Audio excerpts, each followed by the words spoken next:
Israel disebut menjadi penyebab serangan mematikan di Lebanon. Khawatir akan balasan perlawanan Hizbullah, Zionis kini memindahkan divisi ke-98 dari jalur Gaza ke perbatasan utara.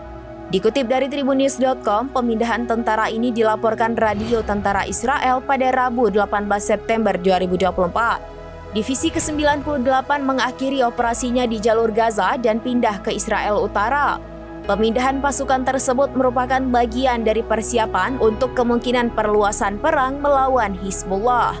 Laporan Radio Tentara Israel pada Rabu 18 September 2024 menyebutkan divisi ke-98 telah mengakhiri operasinya saat ini di jalur Gaza dan pasukannya dipindahkan ke wilayah utara.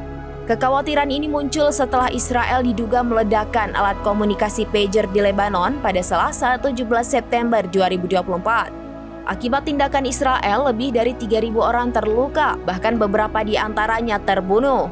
Militan Irak pun bersumpah akan meluncurkan serangan balasan dan membombardir pemukiman Israel.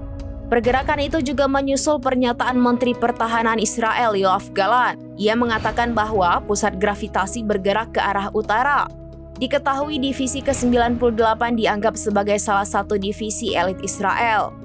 Nantinya, pasukan tersebut akan bergabung dengan pasukan terjun payung dan komando serta divisi ke-36 di bawah Komando Utara Israel.